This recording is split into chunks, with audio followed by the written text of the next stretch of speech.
Perkenalkan, nama saya Betty Rizky Amelinah Hutagalung.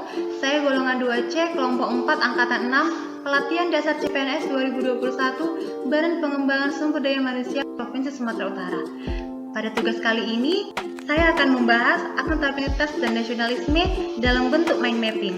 Mind mapping adalah metode mengelola informasi secara keseluruhan melalui pemetaan pikiran yang berbentuk percabangan yang dituangkan dalam bentuk media. Yang pertama akan kita bahas akuntabilitas.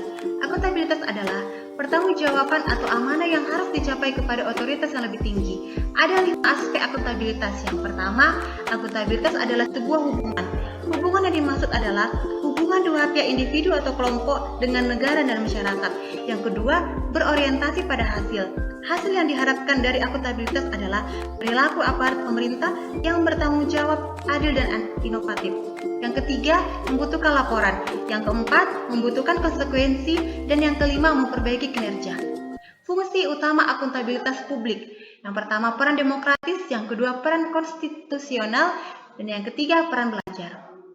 Akuntabilitas publik terbagi dua kelompok, yaitu akuntabilitas vertikal, yang dimana pertanggungjawaban atas pengelolaan dana kepada otoritas yang lebih tinggi, misalnya pertanggungjawaban unit kerja kepada pemerintah daerah kepada pusat, pemerintah pusat ke MPR. Dan yang kedua, akuntabilitas horizontal.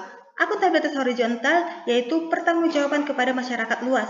Contohnya, lembaga pemilihan umum yang independen, KPK, dan Komisi Legislatif.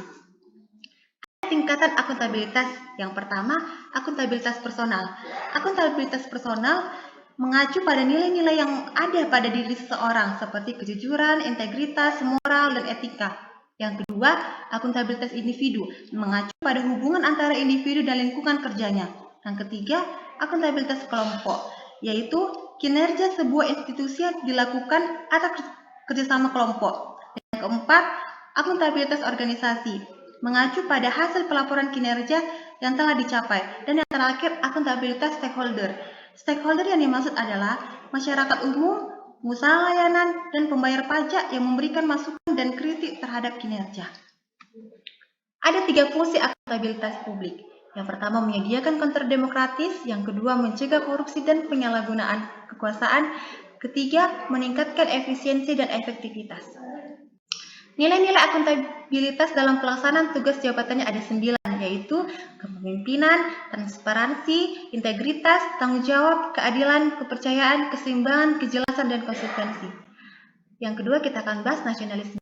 Nasionalisme adalah perasaan cinta yang tinggi terhadap bangsa dan budaya sendiri tanpa memandang rendah bangsa lain. Wawasan kebangsaan yaitu pikiran bersifat nasional di mana suatu bangsa memiliki cita-cita kehidupan dan tujuan nasional yang jelas.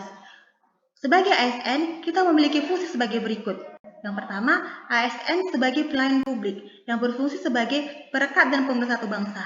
Dan yang kedua, nilai-nilai nasionalisme Pancasila bagi ASN, di mana yang berfungsi untuk ASN memahami dan memiliki kesadaran mengimplementasikan nilai-nilai Pancasila dari sila pertama sampai sila kelima dalam pelaksanaan tugasnya sehari-hari.